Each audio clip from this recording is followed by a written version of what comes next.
প্রথমে বলি এই ভিডিওটা কিন্তু আপনার লাইফটাকে কিন্তু পুরোপুরিভাবে চেঞ্জ করতে চলেছে, তাই অনুরোধ করব আপনাদের সবাইকে এই ভিডিওটা শুরু থেকে শেষ পর্যন্ত দেখার জন্য। তাহলে চলুন স্টার্ট করা যাক।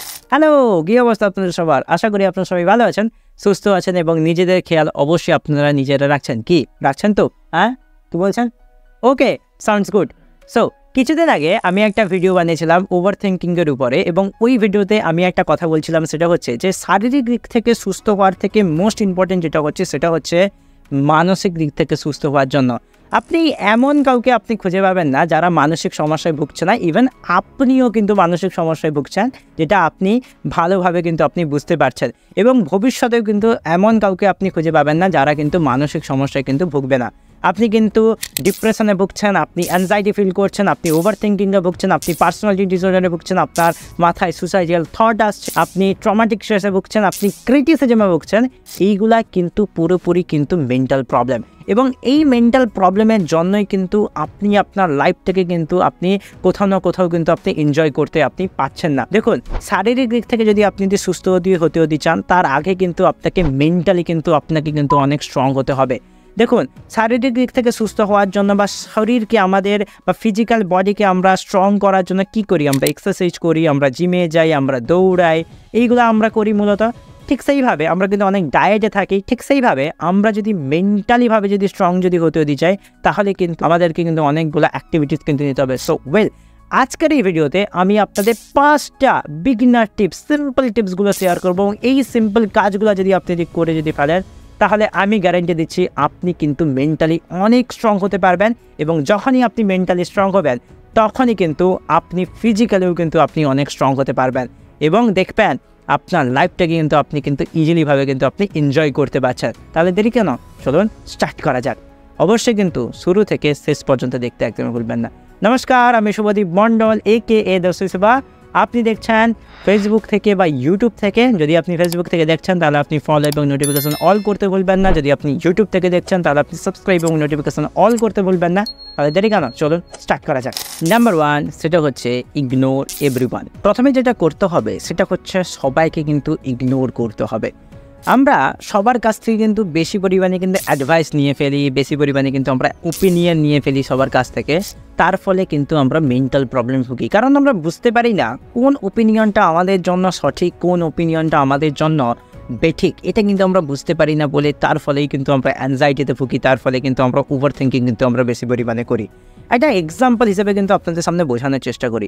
ধরুন, আপনার একটা বিষয়ের উপর কিন্তু আপনার ইন্টারেস্ট জাগছে, এবং ওই ফিল্ডটাকে কিন্তু আপনি আপনার কেরিয়ার হিসেবে কিন্তু তৈরি করতে চাইছেন। ওই ফিল্ডে যারা সাকসেসফুল তাদের বাদ দিয়ে কিন্তু আপনি অন্যান্য মানুষজনদের কাছ থেকে কিন্তু আপনি ওপিনিয়ন নিচ্ছেন এবং অ্যাডভাইস নিচ্ছেন। তার ফলে কিন্তু আপনি কনফিউজ রয়েছেন, এই ফিল্ডটা আপনার জন্য বেস্ট হবে না, এই ফিল্ডটা আপনার জন্য খারাপ হবে।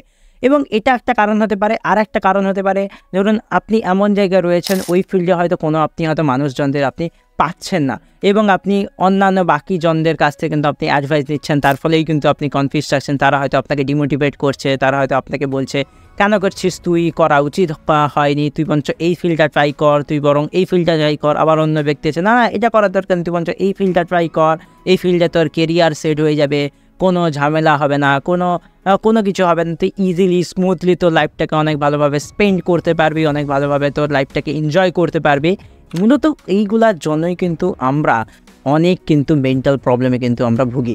দেখুন, যার কাছ থেকে আপনি ওপিনিয়ন নেবেন তারা কিন্তু তাদের যে ফিল্ডটা, ওই ফিল্ডে কিন্তু ভালো দিকগুলো কিন্তু আপনার সামনে তুলে ধরবে, এবং আপনি যখন অন্যান্য ফিল্ডে মানুষজনদের কাছ থেকে আপনি ওপিনিয়ন নেবেন, তারা যখন তাদের ফিল্ডে যখন ভালো দিকগুলো আপনাকে বলবে, তখনই কিন্তু আপনি কিন্তু অনেকভাবে কিন্তু আপনি কনফিউজ থাকবেন। তাই বেস্ট ওয়ে যেটা হচ্ছে, আপনি যে ফিল্ডে আপনার কেরিয়ার তৈরি করতে চাইছেন, ওই ফিল্ডে সাকসেসফুল মানুষজনদের কাছে কিন্তু আপনি অ্যাডভাইস নেওয়া স্টার্ট করুন। এটা তো পুরো সোশ্যাল মিডিয়ার যুগ। চাইলে আপনি ইউটিউবে গিয়ে সার্চ করতে পারেন, যে ফিল্ডে হোক না কেন, যে ফিল্ডে আপনার ইন্টারেস্ট যাচ্ছে ওই ফিল্ডে আপনি সার্চ করুন, ওইখান থেকে আপনি টিপস নিন।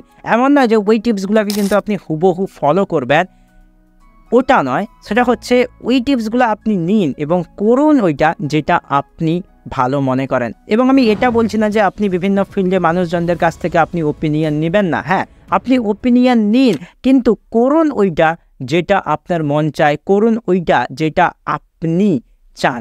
এবং আমি এক্ষুনি যেটা বললাম সেটা হচ্ছে ওপিনিয়ন সবার কাছ থেকে কিন্তু করুন ওইটা যেটা আপনার মন চায়, কিন্তু অনেক সময় কিন্তু এটা হয় না এবং তার ফলে কিন্তু আপনি সবার কাছ থেকে কিন্তু ওপিনিয়ন নেওয়ার ফলে কিন্তু আপনি মেন্টাল প্রবলেমে ভুগতে পারেন। তার ফলে আপনি কি করতে পারেন সেটা হচ্ছে ইগনোর করুন সবাইকে, কোনো জনদের কথা শোনার দরকার নেই, যেটা করবেন ওটাই আপনি করুন। এটা তো আমি কেরিয়ারের দিক থেকে আপনাকে বললাম, এছাড়াও কিন্তু রিলেশনশিপ দিক থেকেও কিন্তু আপনি অনেক সমস্যা কিন্তু আপনি ভুগতে পারেন। আপনি যখন রিলেশনশিপে আছেন তখন কিন্তু রিলেশনশিপটাকে সেফ অ্যান্ড সিকিওর করার চেষ্টা করুন। আপনি বাকি অন্যজনদের জানতে দিবেন না বা বাকি অন্যজনদের কাছ থেকে একদমই কিন্তু অ্যাডভাইস দিতে যাবেন না। তার কারণ হচ্ছে আপনার রিলেশনশিপ আপনার মতো তৈরি করুন, কারণ আপনার রিলেশনশিপে কী ঘটছে শুধুমাত্র আপনি ছাড়া অন্য কেউ হয়তো জানতে পারবে না। সো অ্যাডভাইস নিন সবার কাছ থেকে, কিন্তু করুন ওইটা যেটা আপনার মন চায়। নাম্বার 2 সেটা হচ্ছে ডোন্ট ফলো এনিওয়ান। দেখুন আমাদের কিন্তু সবার কিন্তু কোনো এক ফেভারিট পার্সন রয়েছে এবং আমরা কিন্তু সবসময় বলি আমরা কিন্তু ওনাদের মতো কিন্তু হতে চাই। ধরুন আমরা বলি তাই না যে আমরা প্রসেনজিৎ চট্টোপাধ্যায়ের মতো হতে চাই, আমরা দেবের মতো হতে চাই, আমরা জিতের মতো হতে চাই, আমরা কোনো এক স্পেসিফিক ব্যক্তির মতো হতে চাই, বা শাহরুখ খানের মতো হতে চাই, সলমান খানের মতো হতে চাই, মহেন্দ্র সিং ধোনি হতে চাই, বিরাট কোহলি হতে চাই, সৌরভ গাঙ্গুলি হতে চাই, এবং আমরা কিন্তু অনেকজন বলি যে আমরা এই ইউটিউবারদের মতো হতে চাই। কিন্তু অ্যাকচুয়ালি মেন কথা যেটা হচ্ছে সেটা হচ্ছে যেমন আপনি ওনাদের মতো কোনোদিন হতে পারবেন না, ঠিক সেইভাবে কিন্তু ওনারা কিন্তু আপনার মতো কিন্তু কোনো দিন কিন্তু হতে পারবে না। এটা কিন্তু সবসময় মাথায় রাখবেন এবং এটা কিন্তু খুবই কিন্তু একটা বাস্তব কথা। কখনো কাউকে ব্লাইন্ডলি ভাবে বা কখনো কাউকে ফলো করবেন না, ফলো করা একদমই পুরো বন্ধ করে দিন।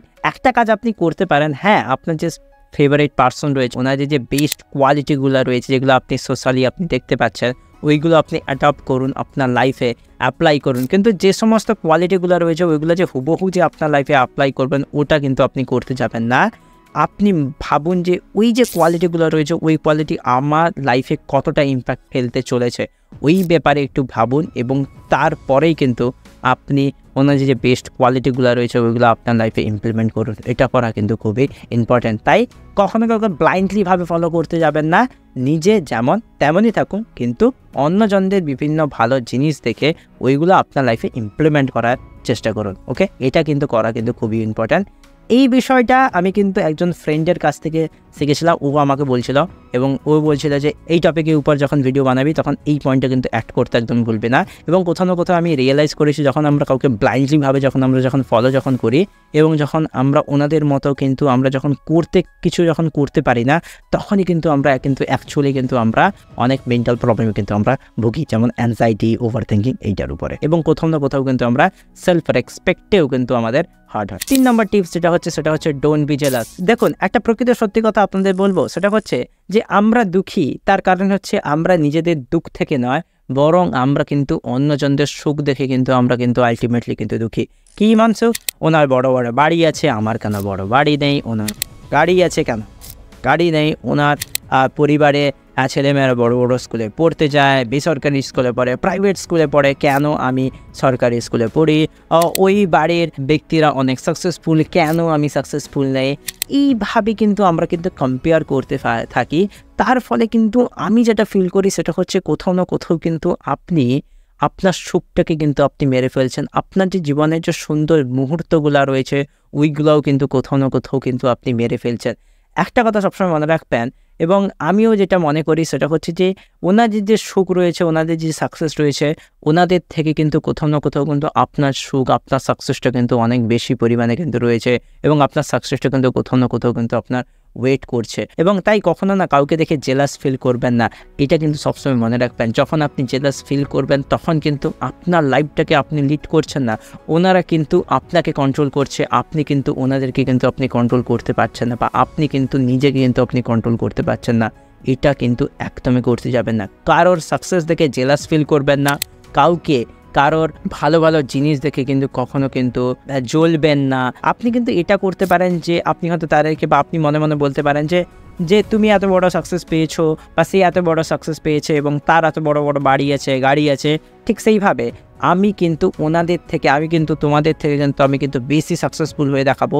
এটা কিন্তু আপনি করতে পারেন, এটা কিন্তু আপনি নিজের সঙ্গে নিজেকে বলতে পারেন। এটা করলে কি হয়, আপনি কিন্তু মেন্টাল প্রবলেমে ভুগছেন না, বা আপনি কারোর উপর জেলাস ফিল করছেন না, কিন্তু আপনি মেন্টালি কিন্তু অনেক স্ট্রং হচ্ছেন, আপনি কিন্তু মেন্টালি কিন্তু অনেক মোটিভেট থাকছেন। তার ফলেই কিন্তু আপনি ওনাদেরকে সাকসেসকে ছাপিয়ে যাওয়ার জন্য যে কাজগুলো আপনি করবেন ওটা কিন্তু অনেক ভালোভাবে কিন্তু আপনি করবেন। সো জেলাস ফিল কিন্তু একদমই করবেন না, কারোর সাকসেস দেখে তো জেলাস ফিল একদমই করবেন না। ওকে, নাম্বার 4 সেটা হচ্ছে ডু মেডিটেট। আমরা মানসিক সমস্যা বা আমরা মেন্টাল প্রবলেমে ভুগছি, তার কারণ হচ্ছে আমরা আমাদের মনটাকে কিন্তু আমরা শান্ত করতে পারছি না। মনটাকে যদি শান্ত যদি করতে হয় তার জন্য কিন্তু বেস্ট ওয়ে যেটা হচ্ছে বা বেস্ট এক্সারসাইজ যেটা হচ্ছে সেটা হচ্ছে মেডিটেট করা। যখন আপনি মেডিটেট করবেন তখনই কিন্তু আপনার উদ্ধত্ত মন, তখন কিন্তু আপনার মনে যে যত যন্ত্রণা হচ্ছে, মনে যে সমস্যাগুলো রয়েছে ওইগুলাকে আপনি শান্তভাবে করতে পারবেন, ওইগুলো আপনার মনটাকে কিন্তু অনেক কাম করতে পারবেন, কুল করতে পারবেন। মেডিটেট যে শুধু যোগার দ্বারা যে করলে হয় তার কোনো মানে নেই, এছাড়াও কিন্তু আপনি আরও কিন্তু দুটো ওয়েতে কিন্তু আপনি মেডিটেট করতে পারেন। নাম্বার 1 সেটা হচ্ছে আপনি নিরিবিলি কোনো একটা শান্ত জায়গায় আপনি যেতে পারেন, ওখানটায় বসে আপনি প্রকৃতির যে গানগুলো কিন্তু আপনি শুনতে পারেন, যেমন জলের তরঙ্গের আওয়াজ, পাখির ডাক, বাতাসের শোন শব্দ, এগুলো কিন্তু আপনি উপলব্ধ করতে পারেন। নিজেকে বিলিয়ে দিন পরিবেশের মধ্যে, নিজেকে বিলিয়ে দিতে পারেন প্রকৃতির মাঝখানে, এটা কিন্তু একটা মেডিটেশনের মধ্যে কিন্তু একটা পড়ে। নাম্বার 2 যেটা হচ্ছে সেটা হচ্ছে আপনি বাড়িতে বসে থাকতে পারেন, চোখ বন্ধ করে কিন্তু এইভাবে আপনি 10 থেকে 20 মিনিট কিন্তু আপনি বসে থাকতে পারেন এবং তার মধ্যে কিন্তু কোনো কিন্তু কথা বলা যাবে না। ওকে, এইভাবে কিন্তু আপনি মেডিটেট করতে পারেন। যত আপনি মেডিটেট করবেন ততই কিন্তু আপনি আপনার মনটাকে শান্ত করতে পারবেন। মেডিটেট যে করলে বা একদিন যে মেডিটেট করলে যে আপনি আপনার মনটাকে শান্ত করতে পারবেন তা আমি গ্যারান্টি দিচ্ছি না, কিন্তু আপনি যদি কন্টিনিউয়াসলি যদি 2 থেকে 3 মাস বা 6 থেকে 7 মাস বা 1 বছর ধরে যদি আপনি মেডিটেট করেন তাহলে কিন্তু আপনি কিন্তু রিয়েল বা অ্যাকচুয়ালি বেনিফিট কিন্তু আপনি পেতে পারেন। তাহলে মেডিটেট কিন্তু অবশ্যই কিন্তু আপনাকে করতে হবে। নাম্বার 5 লাস্ট টিপ সেটা হচ্ছে ডু জার্নালিং। রাইট টক। আমরা আমাদের মনের কথা, আমাদের যে মনের কষ্ট, আমাদের যে মনের সমস্যাগুলো রয়েছে আমরা কিন্তু কারোর কাছে কিন্তু শেয়ার করতে পারি না, এবং আমরা যদি শেয়ারও করি ওই ব্যক্তি আমার কথা সিরিয়াসলি ভাবে নিবে কিনা এই ব্যাপারেও কিন্তু আমরা অনেক ভাবি, এবং ওরা যদি সিরিয়াসলি ভাবে যদি নেয় ওই সমস্যাকে কি সমাধান করতে পারবে কিনা এটাও নিয়েও কিন্তু আমরা ভাবি, এবং কোথাও না কোথাও কিন্তু আমরা কারোর কাছে কিন্তু আমাদের যে মেন্টাল প্রবলেম, মানসিক সমস্যা যেগুলো রয়েছে বা জীবনের যে সমস্যা রয়েছে ওইগুলো কিন্তু আমরা শেয়ার করতে পারি না। এবং আমি কিন্তু এটা ভালোভাবে ফিল করি, তার কারণ হচ্ছে আমি কিন্তু স্টেজের মধ্যে দিয়ে গেছি, তার ফলেই কিন্তু আমি ভালোভাবে ফিল করছি এবং আমি ভালোভাবে বুঝতে পারছি আপনাদের যন্ত্রণাটা। দেখুন, যদি সম্ভব যদি হয় আপনার মনের কথা, আপনার মনের সমস্যাগুলো কারোর কাছে শেয়ার করতে, একটা কাজ আপনি করতে পারেন, সেটা হচ্ছে আপনি জার্নালিং করতে পারেন। আপনি জানেন, আমি জানি, আমরা কিন্তু সবাই জানি আমাদের কিন্তু প্রকৃত মেন বন্ধুকে কিন্তু আমরা কিন্তু নিজেরাই। তাই নিজেদের কাছে নিজেদের কথা, নিজেদের সমস্যা, নিজেদের মনের কষ্টগুলা কিন্তু শেয়ার করুন, এটা করা কিন্তু খুবই জরুরি। নিজেকে কথা বললে যে আপনি আপনার মনের সমস্যা দূর করতে পারবেন তা আমি গ্যারান্টি দিচ্ছি না, কিন্তু এই টাস্কটা কিন্তু আপনি ভালোভাবে করতে পারেন। সেটা হচ্ছে একটা ব্ল্যাঙ্ক পেপার আপনি নিতে পারেন, ওখানে আপনার A to Z সমস্যাগুলো কিন্তু আপনি লিখতে পারেন এবং আপনি মনে মনে ভাববেন এই সমস্যাগুলোকে সমাধান কিভাবে করা যায়। যখন আপনি নিজেকে নিজেই যখন আপনি কোশ্চেন করবেন তখনই দেখবেন অ্যাকচুয়ালি কিন্তু রিয়েল অর্থে কিন্তু আপনি অনেক আইডিয়া কিন্তু আপনি পাবেন সমস্যা সমাধানের জন্য। অ্যাকচুয়ালি দেখবেন আপনি কিন্তু ওই সমস্যা কিন্তু অ্যাকচুয়ালি কিন্তু আপনি সমাধানই কিন্তু আপনি করতে পারবেন। তাই জার্নালিং করা কিন্তু খুবই ইম্পর্ট্যান্ট। তার জন্য আমি বলবো রাইট লিখে ফেলুন যা আপনি সমস্যা ফেস করছেন, ওই ব্যাপারে আপনি কথা বলুন নিজের সঙ্গে, সমাধান করুন এবং আপনি দেখবেন আপনার জীবনে সমস্যা কিন্তু অটোমেটিক্যালি কিন্তু দূর হয়ে যাবে। এই বিষয়ের উপরে কিন্তু আমি একটা ভিডিও বানিয়ে রেখেছি এবং আপনি জানেন না কিভাবে আপনি সমস্যার সমাধান করবেন, তার জন্য কিন্তু আমি একটা ভিডিও অলরেডি কিন্তু আপনি বানিয়ে রেখেছি। আপনি হয়তো এখানটা হয়তো আপনি দেখতে পাচ্ছেন বা আমি ভিডিওর এন্ডে আমি অ্যাড করে দেবো, নাহলে আপনি ডিসক্রিপশানে লিঙ্কটা দিয়ে দিচ্ছি। সো ওই ভিডিওটা কিন্তু অবশ্যই বলবো আপনাদেরকে দেখার জন্য। আই হোপ আজকের এই ভিডিও থেকে আপনি অনেক কিছু শিখতে পারলেন। এই 5টা বিগিনার্স টিপস যদি আপনি ফলো করেন আপনি কিন্তু মেন্টালি অনেক স্ট্রং হতে পারবেন এবং আপনার জীবনটাকে কিন্তু আপনি চেঞ্জ করতে পারবেন। এর পার্ট 2 যদি আপনি চান তাহলে কিন্তু আপনি কমেন্ট বক্সে কমেন্ট করে জানাতে একদমই ভুলবেন না। সো আজকের ভিডিও বেসিক্যালি দেখাবে নেক্সট ভিডিওতে। ততক্ষণের জন্য ভালো থাকুন, সুস্থ থাকুন, টিকে থাকবেন, বাই। আর হ্যাঁ, ফেসবুক থেকে যদি দেখছেন তাহলে আপনি ফলো এবং নোটিফিকেশন অল করতে ভুলবেন না। যদি আপনি ইউটিউব থেকে দেখছেন তাহলে আপনি সাবস্ক্রাইব এবং নোটিফিকেশন অল করতে ভুলবেন না।